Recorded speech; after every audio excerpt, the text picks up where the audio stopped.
Hello everyone, welcome back to another True Potential Do More With Your Money podcast. This week we are talking about the psychology of investing. We're going to talk a little bit around what you might be thinking about when you're investing, what you should be thinking about when you're investing, and how it all works perhaps behind the scenes. And we're going to do that with, to my right hand side over in the corner, Jeff Casson, our Chief Investment Officer. In the middle we've got Johnny Valou, a product specialist here at True Potential, and right beside me we've got Neil Rayner, who's our Head of Central Advice. Hello gents. Hello Peter. Hi, Peter. Afternoon. Very interesting topic we've got today, the psychology of investing, and a little delve into the mind of an investor, the mind perhaps of a investment manager, and the little things that perhaps maybe we're unaware of, those little biases that might affect the way we invest and whether we do or we don't make decisions. Perhaps also for our clients' perspective, if we know a little bit more about what's going on and perhaps some of those decision-making processes, subconscious or otherwise, how we can use those to our advantage. So just to kick off, here's an open question then. When I talk about the psychology of investing, what is it that immediately springs to your mind? I'll come to you first, Jeff. What is it that immediately you think of? Yeah, so for me it's very much about how our emotions and how the situation in which we find ourselves can influence our decision making. And that very much stems from the fact that most finance models assume that everybody is rational, and that's the starting point for the theory. Yeah. But we know that in times of stress, or even not in times of stress, that our emotions do play a part in that, and that can then influence that rational decision-making process. So it's about, to my mind, just having a view on the situation that you're in, your emotional state that you've got, and then thinking about how that may or may not influence the decisions that you're wanting to take. Yeah. I mean, I suppose what you've said there, you could almost apply to many aspects of life. All these things that just go through your mind that I suppose dictate the way you lead your life. That's exactly right. Yeah. That is what it is. It's the application of the views, the perspectives of how they influence us at any point in time. Yeah. It's not just about a financial decision. Yeah. However, it's any decisions that one might take. For sure. However, there are probably few more important areas of your life than what you do with your hard-earned savings, and because there's such a huge impact on your life today, but also your life in the future as well. So, Johnny, much the same, I guess, from your point of view. I mean, you work very closely with Jeff, but is that what you think of? Yeah, absolutely. Very much echoing Jeff's points around the emotion in our decision taking, but I think it's very much evolved, I'd say, in the past maybe 50 or 60 years, given the amount of information that we have to process, because we as human beings, we've been around for thousands of years. We've never had access to so much information in such a quick format. Yeah. And we've actually got quite an interesting stat. If we look back at the 1950s, 1960s, people that were holding stocks, they would hold them on average for around 8+ years, whereas today that figure is about 6 months. And if you think, we've got a little prop here. If you think back to the 50s, 60s, if you bought a stock, you would have a paper stock certificate. Yeah. You'd lock it up, put it away in the safe. Whereas now, with technology, you can buy a stock in seconds and you can sell it 10 seconds later at a loss or at a gain. And it's very much changed the dynamic over a very short space of time. Yeah. And I mean, do you think there are more influences now? I mean, there's certainly more access to information, quicker and from more sources, but do you think there's just more information swirling around now, or is it just the speed at which we can access it? I think that definitely the speed at which we can access it, but there's a lot of good information and also a lot of bad information out there as well. You've got influencers on social networks, and I think actually a number of them were charged by the FCA recently, this week. Yeah, and it was also the topic of a podcast we did just last week on this channel. So if people want to see that one about the influence of social media in your investments, just click back probably underneath this video and you'll be able to see last week's on that very topic. To add to what Johnny said there, yes, the availability of information is much more pronounced today than it's ever been. But the same emotional aspects can be found if you go back hundreds of years ago. You go into the 1800s and you think of South Sea Bubble, Tulip Mania, etc. All things that were driven by that emotional reaction to wanting to be part of something, whether it was rational or not. That was still evident through society and through the history of society. Neil, interested in your view on this, because you deal in your role more with clients, let's say directly with clients as a financial advisor. So, I mean, how do you view all this? Would you rather almost people were a bit more robotic to emotions? Yeah. Does it cause problems, or is there a flip side that's really positive? What's your view? Well, I think what Jeff and Johnny has just said is quite right. Psychology is a mixture of emotions, and how that plans out is related to a lot of things. Johnny mentioned media. He mentioned social media. You'll get clients who will watch something and then see something on TV. They'll see maybe a recent war, or they'll see bad news, and they'll look at their investments, and their investments might be volatile at that time, and that can have a negative influence from a psychology point of view. So it's a wide, very mixture of emotions, and in the past couple of years, the markets have been particularly challenging, and from our point of view, it's to instill that mental attitude to certain clients to say, look, the power of investing, remaining, the good things that we do at True Potential, the investments, the diversification of the portfolios, and try to instill that good psychology within people, so that they remain invested. And also, psychology, when Johnny was just mentioned about investing timeframes, about 8 years versus 6, we need to install it into clients to say, look, we know this is happening at this moment. Look at how the portfolios work, look at the diversification, look at the geographical areas that we invest in, and try to instill that good frame of investing to remain for the next 20 to 30 years.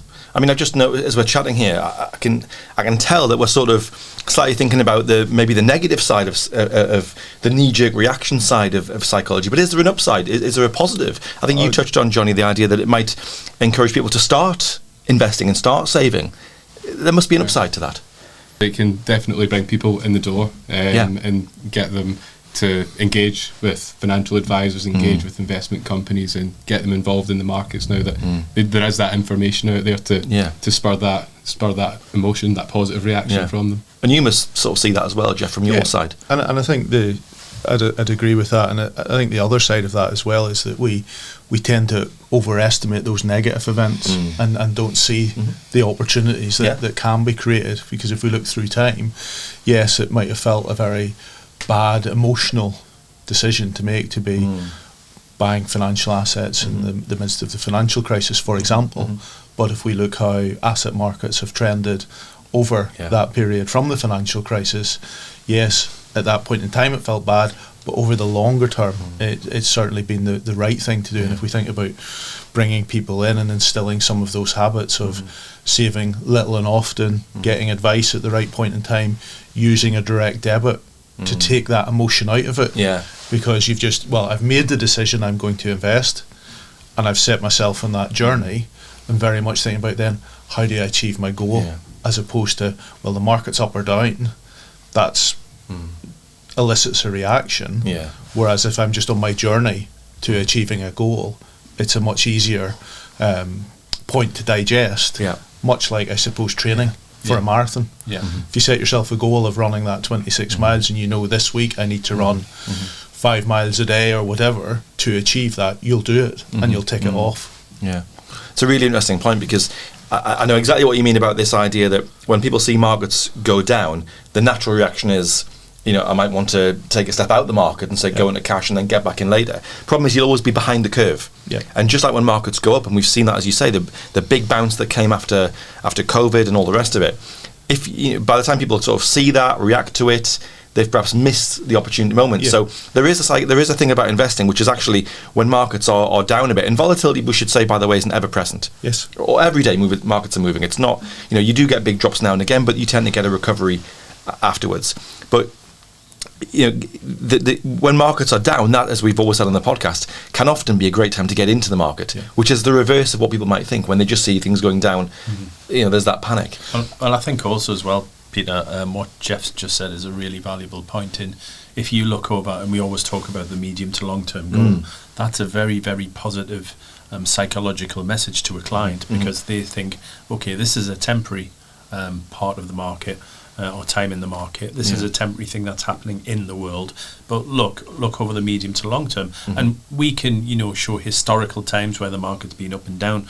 But like you said, if you look over the medium to long term, it's a very positive message for investors. But it goes against the natural psychology was something's going in a direction which isn't what I wanted, therefore I should have more of it. That's it, which is potentially the right, might not be for every client, and that's your job to guide clients, but quite often it will be the right thing to get more when things are going down, rather than waiting for them to have peaked. That's that's the opposite of what you might naturally think. Yeah, and how do we explain that to people? I think for me, a lot of that is then about trying to take the emotion out of it, because you're seeking there for something to confirm.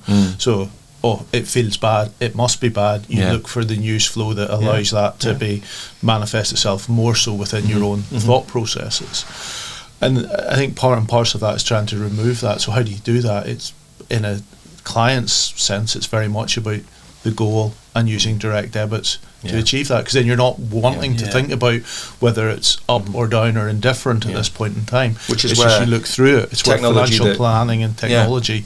That you mentioned, Johnny, before, which is the access to information, but that through technology, but the technology can be your friend to do exactly the kind of thing Jeff's talking there about, checking your portfolio, but setting up those direct debits and getting into that habit.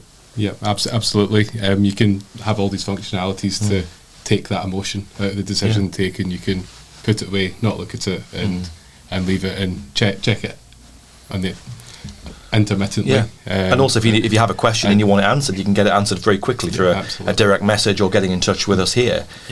You don't need to rely on just what you see on the news. You can, through the app or your client site, you can be in touch with you straight away, get an answer, get something clarified, and on you go. Yeah, and I suppose as well, we're in an environment now, in a time where social media is very, very heavy. A lot of younger people are on their mobiles all the time. They're on. We talk about the various social media stuff like Instagram and TikTok, where people will promote this get rich quick sort of scenario, and that's not really what about long-term investing is about. No, and it can affect the way that people think about investing and stuff like that. So it's really important, I would say. A lot of people are listening to calls and giving advice to clients. A lot of clients are a lot more confident, they're a lot more positive when you actually speak to a financial advisor. When you have your annual health check, when you go through what you want in 20 years time, what you want in retirement. Psychology is painting that picture, positive picture for the client. And we feel like it's done very well at True Potential by the various tech that we have. We can paint a goal. Jeff talked about the power of the goal and painting that positive future for everyone. Yeah. Well, I mean, I'm going to pick up on that point there you mentioned about social media, and we touched on it before. Obviously, you weren't on the podcast last week where we specialised on that subject. But I mean, to what extent do you think it is a massive problem when you see things on social media with people in flash cars looking like they've got the wonderful life, but which maybe potentially is all fake for social media, to create an impression, to lean into some of these biases? As a financial advisor, how much of a problem do you think that really is? It's a big problem because it's affecting a wide audience.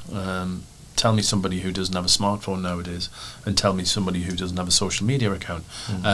It does paint, not you could say a false picture, because if you're looking at the majority of people, do not make a lot of money from certain, in a lot of cases, unregulated products. And it can be very influential. You may think that's for a younger generation, that's the way to make money quickly. But it's not about making money quickly. It's about providing a retirement for you. It's about providing a future for you. So I think it's a thing which the regulator has obviously done brilliant to crack down on. But maybe we should see that as entertainment more than financial advice. And I think it's also thinking about it in terms of the risk and reward that one gets, and Neil will take all of our clients through when they speak to advisors about that risk and reward opportunity that there is within financial assets, whereas thinking about some of those schemes that get rich quick, well, really they don't happen, but they're put in a way that tries to engender activity by someone. And that's what they're seeking to do. They're seeking to very much appeal to that emotion. Well, if that can happen, that's happened to that one person. But actually, what about the other thousands of people that hasn't happened to? So we've got this, and it is one of these sort of behavioural biases that we have, that we see that as being representative of what happens. Whereas as individuals, we've got a very difficult task of trying to look at that from a probabilistic point of view and say, well, that's one individual. what about the other 500 individuals in that? But that they're situation? playing. You talk about those psychological biases. They're playing to the fear of missing out. Yes. Okay. So what are some of the other ones then? I mean, tell me some other common in investing circles, behavioural biases that you see in clients and so on. Well, I think the most prominent one we've had to deal with over the past couple of years is loss aversion. And, right. Okay. Essentially, it comes out from the study prospect theory from Kahneman and Tversky back in the 70s, and it's essentially the idea that the pain that we feel from losing has twice the psychological impact from the joy that we receive from gaining. And we can understand this. The part of our brain that processes losses is the same part of our brain that processes fear.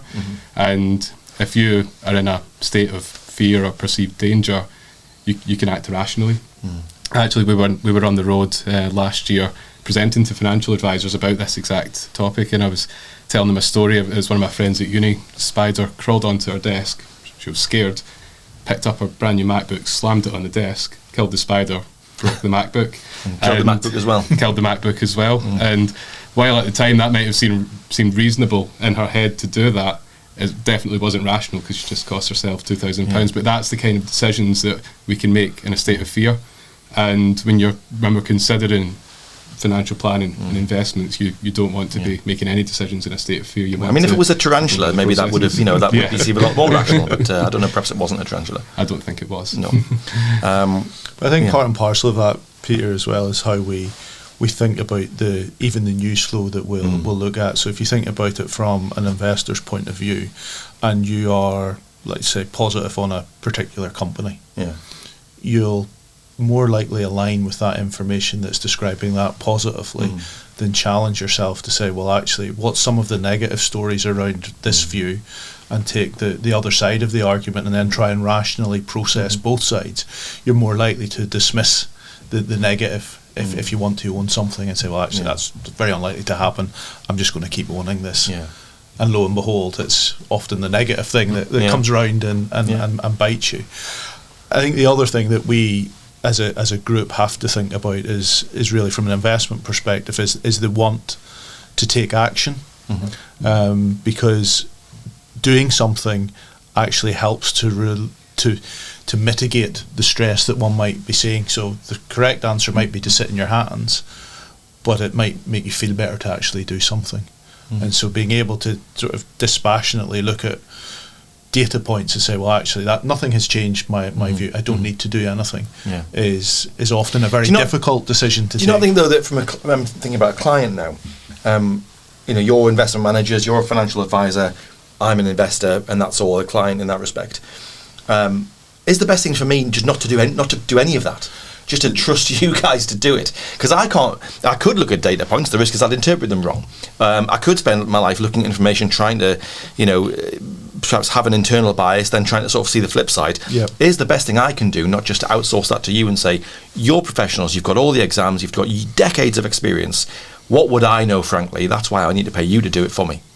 I think there's part of that, but there's also recognising that each of us have got different skill sets to bring to that. And so, yes, what is it that we believe in and we stand behind as an investment team, as a firm? It's about the use of multi-asset portfolios that give us different opportunities in different market environments. It's to Neil's earlier point, the role of diversification as a result of that. So those are things that we believe in, and if you've got those beliefs that stand behind it, makes it much easier to navigate your way through these things. And that, I suppose, is the critical difference. That we've got a process, we've got a philosophy that we stand behind and we believe in. And I think it's a really good point about the diversification, because if you think about when somebody sees something on social media, it'll normally be about one product. It'll normally be about investing in crypto or something like that. And you we often say putting all your eggs in one basket. I was just going to say, But you're spreading with a diversified portfolio. You are spreading your risk because you're not invested in one area. So if one area goes pop, your money invested is spread and it's invested in other asset classes which can pick up. So to go back to my investor's point of view, maybe what we're saying is, you do your research on who you're going to invest with. The company, are they well diversified? Have they got all the credentials? Or is this just somebody on social media who's not even regulated, let alone anything else? Maybe that's as far as personally I would want to take it, and then the rest of the decisions I would happily leave up to you. But you mentioned, sorry, go on, Jeff. Peter, just on that, I suppose the other aspect of that is when you may be influenced to take a decision that you go and get advice, or one that you refer back to my longer term plan or your longer term plan, and you say, well, actually, yes, this is a bit of a speed bump in the road, but it's not deflecting me from that longer term goal that I have. And that's probably the distinction between that for the client and that which is the investment side of things. It's acknowledging that there are differences. Johnny, you mentioned loss aversion. People feel loss, feel that pain more than they do the gain. Do you think that is something which you think more likely to stop somebody investing in the first instance, or is it something they only feel once they've invested? Does it maybe lead them to not invest more or to come out of markets? When does it happen? Post-investment or pre-investment, do you think? From experience, I think it's post-investment, right, when they can see that the value of their investment's changing, and particularly when markets are negative. That's when that's the question: should I move my money into cash? Should I move it in a perceived safe space? But then that carries the risk of missing the upside. And we've seen even over the past 6 months, markets have been extremely strong, and we've seen quite a sharp recovery.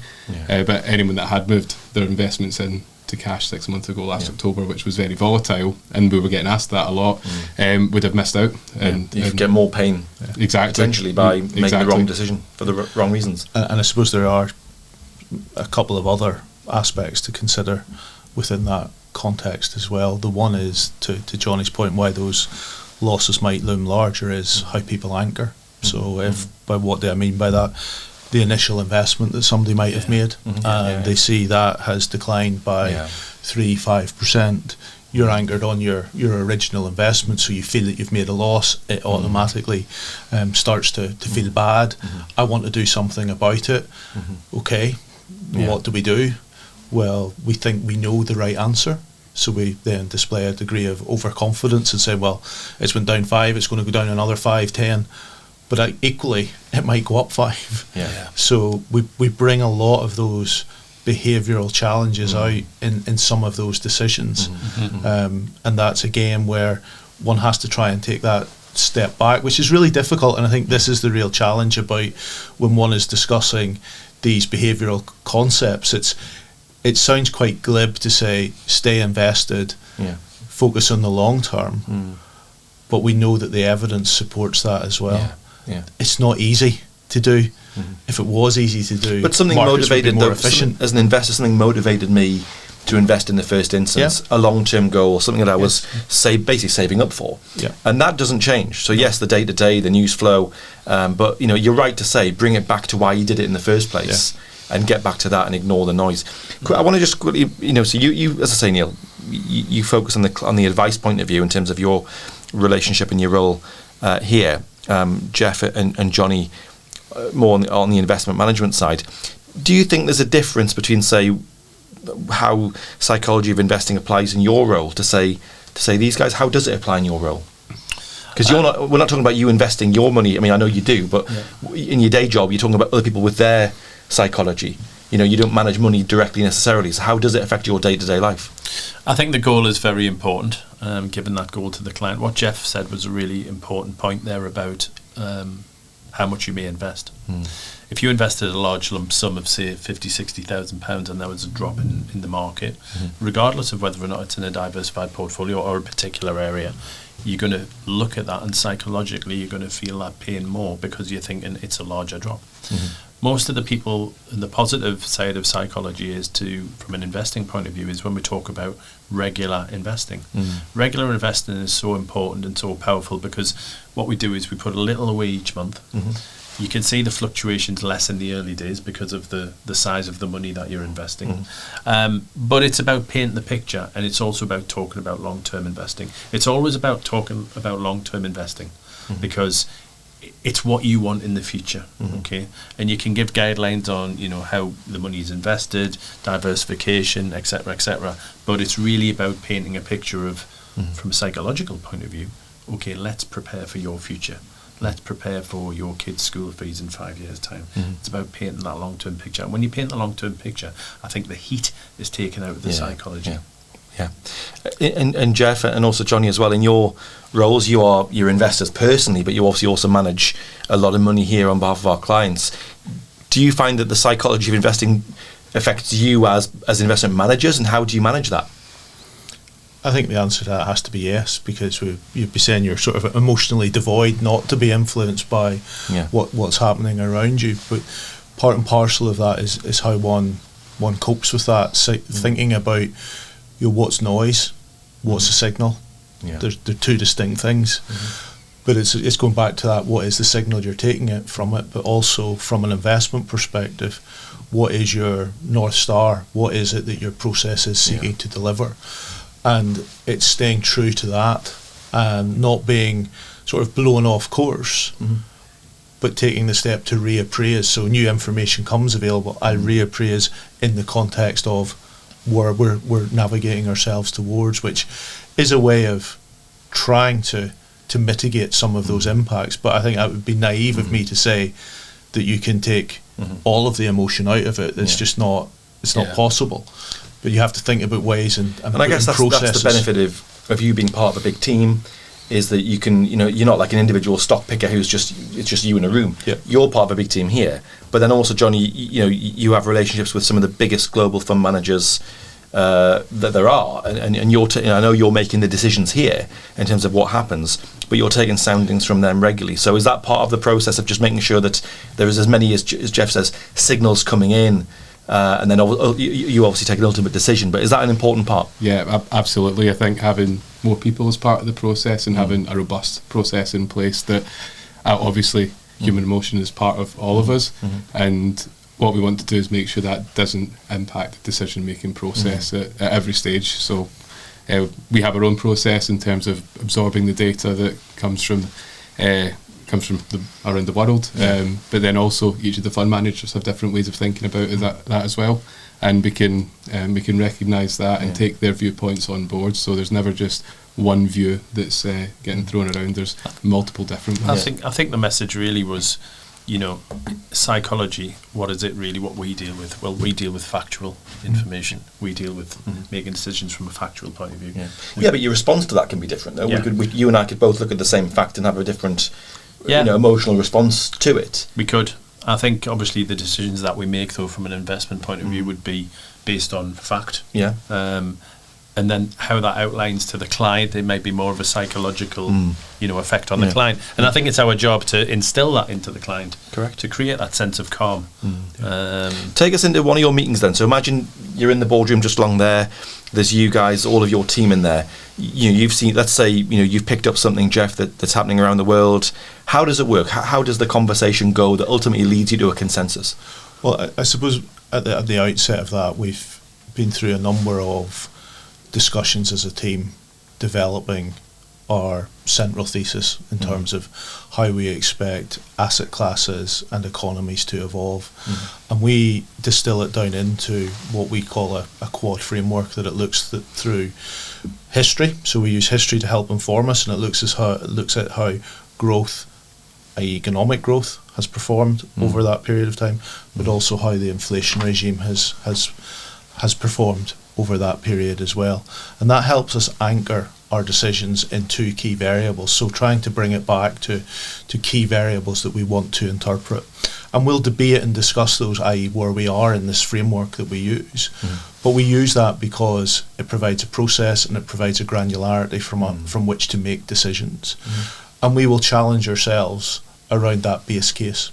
Has that changed? To Neil's point, has there been any information that has changed that? So if we think about that from a broad market perspective, at this point in time, the real challenge to some of the base cases that we've had and our managers have had is the speed and rate of decline of US inflation, which, when we go back to the start of the year, was expected to decline sufficiently to allow the Federal Reserve to make between 4 and 6 interest rate cuts as we look to this year. If we fast forward, we're only 5 months into the year. Now the expectation is that we will see 1 interest rate cut because of how the inflation dynamics have evolved. So we bring that back into our process and see, what does that challenge? How would we want to be positioned differently or not as a result of that? So it's about challenging ourselves, but using, as Johnny was rightly saying, all of that information. I think it's fascinating that you've got and bring that back and forth. You've got a framework that you put it through, basically. But that I think the framework's critical, because that's what gives you the process. That gives you something that you can ground your decisions within. If you can't do that, well, then you're just going to be driven by, well, the market's telling me that. Yeah. Back to the emotional side of things. Johnny, you mentioned loss aversion. What's the hot hand fallacy? Tell us about that. I'm aware of it, but I don't know what it is. So the hot hand fallacy, it's a kind of the idea that if we have seen something happen in the past, or seen it happen multiple times in the past, we think it's more likely to happen again. And maybe a kind of real world example of this would be if you're, not cause any arguments, but your favourite football team is on a hot streak and they're playing their next game, you expect they're more likely to win because they've won the last few. But actually, when the whistle goes at the start of the game, the previous games actually bear no weight at all on that. It's completely independent of all the previous ones, and we see that with investing in markets as well. If you look at, for instance, US stocks, for about 2 or 3 years it was the top performing asset class. It was outperforming everything else, and then if you go to 2022 it was towards the bottom end of that. So it's something that we need to recognise, that just because something has happened doesn't mean it's going to continue. It's interesting, because back to my point about, we could look at the same fact. You might look at, we support the same football team, Neil, right? Yeah. Imagine one day they won 5 games in a row. Just imagine that for a start. But if it happened, you might look at that and think, well, they're going to win the 6th. I might look at it and say, well, the loss is coming. I mean, they've won 5. They're going to lose 0. So I might think, well, I'm going to bet on the loss. Yeah. And we'd look at the same facts but come to completely different conclusions, which is exactly why I don't bet on football. It's all about perception. Yeah. If we looked at who did Man City have won 4 leagues. Yeah. 4 league titles in a row. I mean, it was likely that they were going to probably, if you looked at the league, they were going to probably win the league. But people might have not seen that 2 games ago or 3 games ago when they had the a couple of draws and stuff like that. So it's about perception, but it's going back to Johnny's point. It's not guaranteed. No. Right, fascinating stuff. One tip, maybe not. We won't call it advice, because I know that gets you into all sorts of complicated areas. But let's call it a tip then for clients. Anybody watching this podcast thinking, I'm really interested in this stuff. We're probably all guilty. Well, we will be all guilty of biases affecting our view of what we should do with our money and what's the right decision to make. So bring it all back then to, what would be your top tip for somebody watching this, a lay investor who's maybe got money with true potential or hasn't yet but is thinking about it, to just, what would be the best behavioural instincts or decisions that you could make? To me, it's like setting yourself the goal. Yeah. Going to the gym. Yeah.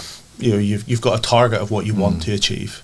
Set yourself that target, and then let asset markets deliver that for you. Don't get too involved in the minutiae of, market's went up X% today and it's down X% tomorrow, so I should make a change. It's about that long-term goal. Focus on the long-term goal. Johnny, have you got one that stands out for you as a particular tip you'd give? I think it very much echoes Jeff's point, but really, if you are concerned about markets and volatility, speak to your financial advisor, understand the process that you have in place, because there is robust processes in place at every stage, from advice to investments. So it's just understanding them and speaking to the professionals. Yeah, which leads us nicely into one of the professionals.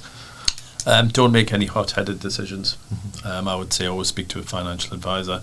Why? Because, like the 2 gentlemen sitting next to me who deal with the investments, they are the experts. If you feel like you want to invest, if you've seen something on social media and you feel like it's, worth investing, then, check with your financial advisor first to see if the product itself is regulated, and also get some advice. That's really important. Set up a direct debit as well. Take the emotional aspect out of it. Set your direct debit up in May and then put your phone away. If people want to take your advice, Neil, and Johnny's as well, and get in touch with us and ring you up and have a chat with you and the team, because there's a huge team upstairs who can give this advice, how can they do it? Well, there's a large relationship management team that work obviously in this building, and they will book you an appointment with a financial advisor. So contact relationshipmanagement@tpllp.com. Or get in touch via my app, or go on your phone. You can book an appointment there. If you want to book an appointment with a financial advisor, you can actually do it through your True Potential app now. Very easy to do. Pick a day and a time. Brilliant. Okay. Thank you very much. Fascinating topic. Really enjoyed that one. So thank you very much to Jeff, Johnny and Neil. Thanks also to you for tuning in again to the True Potential Do More With Your Money podcast. We would love it if you would give us a like and a subscribe if you haven't already, and there's a very good reason for you to do that. Go back to that fear of missing out, because if you do that, you won't miss out on any of this kind of discussion and these kind of topics. And there's much more besides. Podcast is every week, but we're out do content every single day on this channel, and you won't miss a beat if you do hit that subscribe button. So for now, thank you very much for watching, and we'll see you next time. Bye for now.